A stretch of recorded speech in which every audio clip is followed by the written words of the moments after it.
சீமானோட வாக்குறுதி எப்படி இருக்கணும் பாத்தீங்கன்னா, அமெரிக்காவுக்கும் ஈரானுக்கும் சண்டை நடந்துட்டு இருக்கு, அந்த சண்டையை நான் உடனே நிறுத்த சொல்லுவேன்.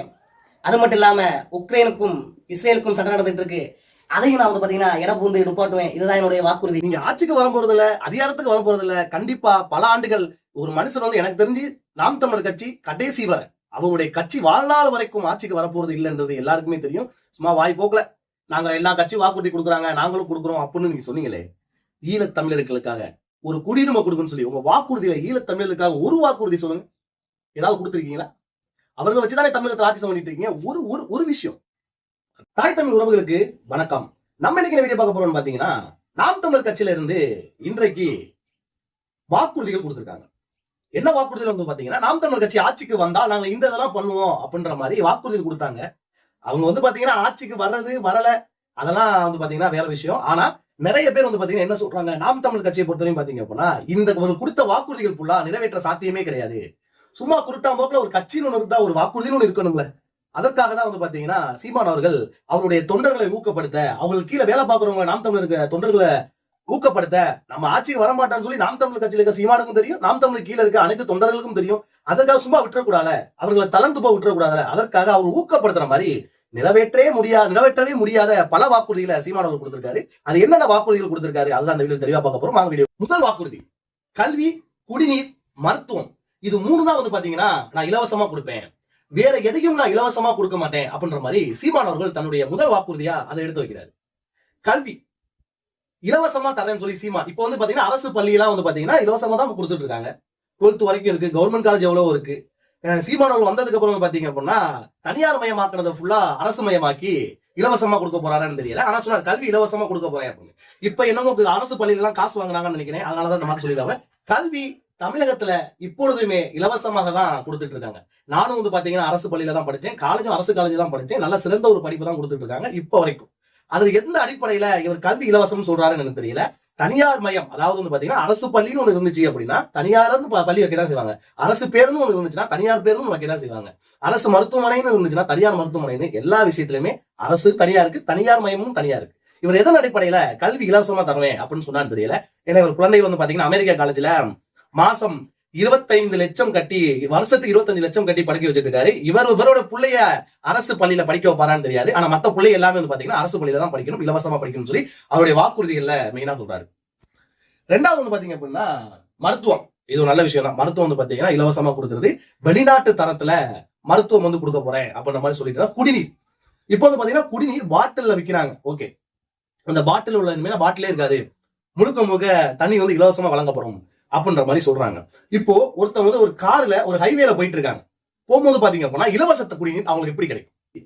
ஒரு தண்ணி தாகம் எடுக்குது, கடையில ஒரு 10 ரூபா பாட்டிலோ 20 ரூபா பாட்டிலோ வாங்கி தண்ணி கொடுக்கதான் செய்வோம். ஆனா அதுக்கு தான் அவர் சொல்றாரு தண்ணி இனிமே இலவசம், தண்ணிக்கு வந்து பாத்தீங்கன்னா நான் காசே வாங்க மாட்டேன் அப்படின்ற மாதிரி அவர் வாக்குறுதிகள் சொல்றாரு. அதுக்கப்புறம் வந்து பாத்தீங்கன்னா சென்னை, திருச்சி, கோயம்புத்தூர், மதுரை, கன்னியாகுமரி இதெல்லாம் வந்து பாத்தீங்க அப்படின்னா தலைநகராக மாற்றப்படும் போது இப்ப வந்து பாத்தீங்கன்னா தமிழ்நாட்டோட தலைநகர் என்னன்னு வந்து பாத்தீங்க அப்படின்னா சென்னையா தான் இருக்கு. எதற்காக அப்படின்னு பாத்தீங்கன்னா அங்கதான் சினிமா துறையும் இருக்கு, அங்கதான் அரசியல் துறையோட ஹெட் ஆபீஸ் ஃபுல்லா இருக்கு. அது மட்டும் இல்லாம ஐடி ஆபீஸ்ல இருந்து பல முன்னணி நிறுவனங்கள் ஃபுல்லா சென்னையில இருக்கு. இனிமே வந்து பாத்தீங்க அப்படின்னா இது சென்னையில மட்டும் கூட மாட்டேன், இப்ப சினிமா துறையை தூக்கி கொண்டு வந்து மதுரையில வச்சிருவேன், ஐடியை தூக்கி கொண்டு வந்து திருச்சியில வச்சிருவேன். ஒரு இடத்துல மட்டும் தலைநகரா இருந்தனால மக்களுடைய கூட்டம் ரொம்பவே அதிகமாயிட்டு இருக்கு. அதற்காக வந்து பாத்தீங்கன்னா எல்லா இடங்களையும் மக்களை பிரிச்சு விட போறேன். சென்னையோட மக்கள் தொகை ஒரு குறிப்பிட்ட அளவு கூட ரொம்பவே அதிகமா இருக்கு, அதற்காக இங்க ஒரே இடத்துல எல்லாமே இருக்காம பிரிச்சு வைக்க போறேன் அப்படின்ற மாதிரி சொன்னாரு. இது சாத்தியமானு கேட்டோம் அப்படின்னா இதை சாத்தியப்படுத்துறதுக்கு குறைஞ்சது 10 வருடமாவது ஆகும். அந்த 10 வருடத்து வரைக்கும் சீமான் ஆட்சி செய்வாரான்னு கேட்டா அவர் ஆட்சிக்கு வரணும், அப்புறம் தான் அவர் இதெல்லாம் பண்ணுவாரா பண்ண மாட்டாரான்னு தெரியும். ஆனா பண்ண வாய்ப்பே கிடையாது. உடனே தலைநகரை மாத்திடலாம் அப்படின்னா மாத்த முடியாது. அது ஒரு கட்டமைப்பு இருக்கு, சினிமா துறையா ஒரு கட்டமைப்பு இருக்கு, அரசியல் துறையா ஒரு கட்டமைப்பு இருக்கு. இதெல்லாம் கட்டமைப்புலாம் சரி பண்ணணும் அப்படின்னாலே குறைஞ்சது 10 வருடங்கள் ஆகும். 10 வருடங்கள் வரைக்கும் சீமான் ஆட்சிக்கு வருவாரா? 10 வருடம் கழிச்சு வர மாட்டாரு, ஆனா ஆட்சிக்கு வருவான்னு. அதுக்கப்புறம் வந்து பாத்தீங்கன்னா ஒரு வருடத்துக்குள்ள படிப்படியாக மதுபானங்களை குறைப்பேன் அப்படின்ற மாதிரி சீமான் அவர்கள் சொல்றாரு. ஒரு ஆண்டுக்குள்ள குறைச்சுன்னு சொல்றாரு. ஆனா இதுக்கு முன்னாடி திமுக ஆட்சியா இருக்கட்டும், அதிமுக ஆட்சியா இருக்கட்டும், இவர்கள் வந்து பாத்தீங்கன்னா இதற்கு முன்னாடி ஆட்சி செய்யும் பொழுது சொன்னாங்க நாங்க வந்தோடனே பூரண மதுவுல கொண்டு வந்துருவோம், நாங்க வந்ததுக்கு அப்புறம் வந்து பாத்தீங்கன்னா உடனடியாக மது ஆலைகளை மூடுவோம், மதுவை தமிழகத்துல குடியால ரொம்பவே கம்மி பண்ணுவோம், இனிமே நம்ம தமிழகத்துல வந்து குடியே இல்லாத தமிழகமா மாற்றுவோம்னு சொல்லி மற்ற கட்சிகள் மத்தியில சீமானவரும் சொல்லியிருக்காரு. நான் வந்து ஒரு ஆண்டுல உங்களுக்கு வந்து பாத்தீங்கன்னா நான் அரசியலுக்கு வந்தேன்னா ஒரு ஆண்டுல உங்களுக்கு மதுபானமே தமிழகத்துல இருக்காது.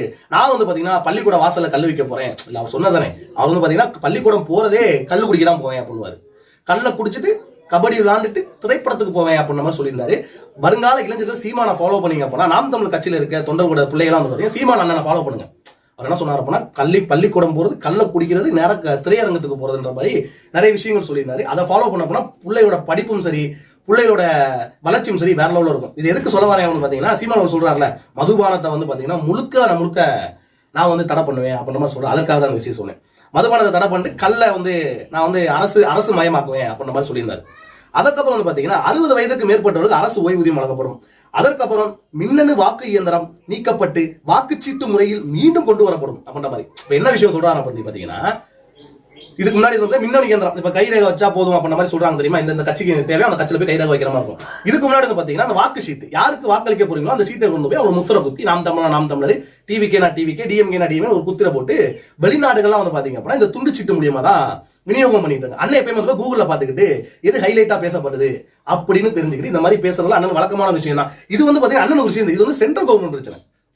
சென்ட்ரல் கவர்மெண்ட் பிரச்சனை அவங்க பார்த்துப்பாங்க. தமிழ்நாட்டில் ஒரு சிஎம் இருந்து அவங்களால முடிவெடுக்க முடியாது. தமிழ்நாட்டில் அண்ணன் சீமான் அண்ணன் சிஎம்ஏ ஆனாலுமே இந்த துண்டு சீட்டு வந்து முடிவெடுக்கிறது யார் அப்படின்னா சென்ட்ரல் கவர்மெண்ட் தான் எடுக்கணும். அவங்க தான் வந்து பாத்தீங்கன்னா தேர்தல் ஆணையம் வச்சிருக்காங்க. அந்த தேர்தல் ஆனதுக்கு அப்புறம் வந்து பாத்தீங்கன்னா இவங்க அதை தான் முடிவெடுக்கும். அவங்க தான் சொல்லுவாங்க இந்த மாதிரி வாக்குச்சீட்டு வேணாம், என்ன வாக்குச்சீட்டு முறையை நடைமுறைப்படுத்தலாம் அப்படின்ற மாதிரி அவங்க தான் சொல்லணும். ஆனா இவர் சொல்றாரு இவருடைய வாக்குறுதியில இனிமே வந்து பாத்தீங்கன்னா வாக்குச்சீட்டு முறை வந்து மீண்டும் கொண்டு வரப்படும். எதன் அடிப்படையில் அவர் கொண்டு வர்றாருன்னு சொல்றேன்னு தெரியல. ஆடு மாடு வளர்ப்பு வந்து பாத்தீங்கன்னா அரசு பணியாக்கப்படும். படிக்காதவங்க வந்து பாத்தீங்க அப்படின்னா அரசு வேலை வழங்கப்படும் அப்படின்னு நம்ம சொன்னாங்க. இது எதன் அடிப்படையில இந்த வாக்குறுதி கொடுத்தாருன்னு தெரியல. ஆடு மாடு வளர்க்கறது அரசு பணியாக்கப்படுறது ஓகே, அந்த செயல் திட்டத்தை நாம் தமிழர் கட்சி வந்தவனே ஒரு 5 வருஷத்தை செயல்படுத்திடுவாங்க தெரியும். ஆனா படிக்காதவர்களுக்கும் அரசு வேலை வழங்கப்படும்னா எவனாவது ஸ்கூல் போவானா, எவனாவது பள்ளிக்கூடம் போவானா, எவனாவது ஜெண்டர் நாலேஜ் வளர்த்துக்கணும், எவனாவது வந்து பாத்தீங்க அப்படின்னா இப்ப சட்ட ஒழுங்கு பிரச்சனை சமூகத்துல சீர்கெட்டு போய் கிடக்குது. அது எதற்காக அப்படின்னா படிப்பறிவு இல்லாம, படிக்காம, பள்ளிக்கூடம் பக்கம் போகாம, அறிவு இல்லாம இவங்க வந்து பாத்தீங்கன்னா சின்ன குழந்தைய ரேப் பண்றது, பாலியல் வன்கொடுமை செய்யறது, சட்டவிரோதமான செயல்களை செய்யறது, கத்தி எடுத்து வெட்டுறது, கஞ்சா பயன்படுத்துறது, இந்த பல இதெல்லாம் படிச்சு பண்ண மாட்டான். இந்த படிக்காத தற்கூரி பயிலுக்கு தான் பண்ணுவாங்க. இந்த மாதிரி நீங்க அரசு வேலை படிக்காதவங்களுக்கு தரேன்னு சொன்னா அவன் என்ன பண்ணுவான், ஐயா அண்ணா ஆட்சி வந்துட்டு நம்ம படிக்கலாம் தேவையில்ல, ஸ்கூலுக்கே போவேனா அரசு வேலை, அப்ப எதற்காக நான் படிக்கணும்னு சொல்லி ஒரு இளைஞர்களுக்கு இந்த ஒரு முட்டாள்தனமான வாக்குறுதி மூலியமா அவனுடைய வாழ்க்கை என்ன கேள்விக்குறி ஆகுமா ஆகாதான் அதை சிந்திச்சு என்ன சொன்னாரான்னு தெரியல. அதுக்கப்புறம் குடியரசுத் தலைவரை மக்களை நேரடியாக தேர்ந்தெடுக்குமாறு தேர்தல் முறை மாற்றப்படும். ஏன்னா எனக்கு ஒன்றும் புரியலையே, குடியரசுத் தலைவரை நீங்க எப்படி மாற்றுவீங்க? மக்களுக்கு அது வந்து பாத்தீங்கன்னா டைரக்டா இது வந்து பாத்தீங்கன்னா நம்ம மோடி அவர்களோ இப்போ எம்பி பார்லிமெண்ட் அவங்களோ வந்து பாத்தீங்க அப்படின்னா இவங்க முடிவெடுக்கிற ஒரு விஷயம். குடியரசுத் தலைவர் வந்து பாத்தீங்க அப்படின்னா மக்கள் தேர்ந்தெடுக்கிறதா இல்ல எம்பி எம்எல்ஏ தேர்ந்தெடுக்கிறதா அவங்க முடிவு பண்ணுப்பாங்க. அதை விட்டு போட்டு இவர் இங்க சிஎம்ஏ ஆகல, ஒரு வார்டு கவுன்சில் கூட ஜெயிக்கல, 2வது போச்சு. இவர் சொல்றாரு இவர் ஆட்சிக்கு வந்தார் அப்படின்னா இவர் டைரக்டா குடியரசுத் தலைவரே வந்து பாத்தீங்கன்னா டைரக்டா மக்களை தேர்ந்தெடுக்கிற மாதிரி கொண்டு வருவாராம் அப்படின்னு சொல்றாரு. இதற்கப்புறம் வந்து பாத்தீங்க அப்படின்னா முதலமைச்சர், எம்பி, எம்எல்ஏ எல்லாமே வந்து பாத்தீங்க அப்படின்னா முழுக்க அரசு மருத்துவமனையில ட்ரீட்மெண்ட் எடுத்துக்கணும், மத்த எங்க எடுக்கக்கூடாது. அந்த அளவுக்கு வந்து பாத்தீங்க அப்படின்னா மக்கள், நீங்கள் அமைச்சராகிய நீங்கள் தான் இங்க வந்து போய் ட்ரீட்மெண்ட் எடுத்தாலும் மக்கள் தேடி வருவான் அப்படின்ற மாதிரி அவர் வந்து நிறைய அவர் செயல் திட்டங்களை சொல்லியிருக்காரு. நான் என்ன கேட்கறேன், செயல் திட்டம் நடைமுறைக்கு இருக்கா? குடியரசுத் தலைவரை வந்து பாத்தீங்க அப்படின்னா மக்கள் டைரக்டா வாக்கு தேர்ந்தெடுக்கணும்னு ஒரு விஷயத்த சொல்றாரு. கொஞ்சம் விட்டா வந்து பாத்தீங்க அப்படின்னா இஸ்ரேலுக்கும் ஈரானுக்கும் சண்டை நடந்துட்டு இருக்கு, நான் வந்து ஆட்சிக்கு வந்தேன்னா பேச்சுவார்த்தை முடிச்சு வைப்பேன், ஏய் அமெரிக்கா நீ எதுக்கு இஸ்ரேலோட போற, ஈரான் நீ சண்டையை நுப்பாட்டு அப்படின்ற மாதிரி சொல்லுவேன் அப்படின்ற மாதிரி அண்ணனுடைய வாக்குறுதியில் இருக்கு. அடுத்த வாக்குறுதியில கூட உலக அளவில் போயிடுவார் அண்ணன், உலக பொருளாதாரத்துக்கு போயிடுவாரு.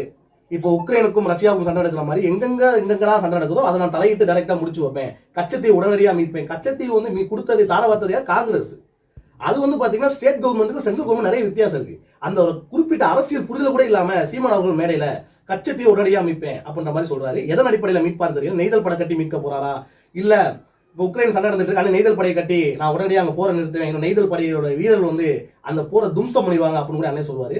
நான் என்ன கேட்கறேன், அந்த வாக்குறுதிகள்லாம் ஓகே, இந்த வாக்குறுதியில ஈழத்தமிழர்களுக்கு குடியுரிமை தர போறேன், ஈழத்தமிழர்களுக்கு குடியுரிமை கேட்டு நான் போராடுவேன் அப்படின்னு சொல்லி ஒரு இடத்துல ஒரு வாக்குறுதியை நீங்க சொல்லிருக்கீங்க. ஏன் ஈழத்தமிழுக்கு சொல்லணும் அப்படிங்கிற ஈழத்தமிழ் வச்சுதான் இன்ன வரைக்கும் தமிழகத்துல ஈழத்தமிழோட தலைவரை பிரபாகரன் கையில் எடுத்துதான் இவருடைய ஆட்சி நடந்துகிட்டு இருக்கு.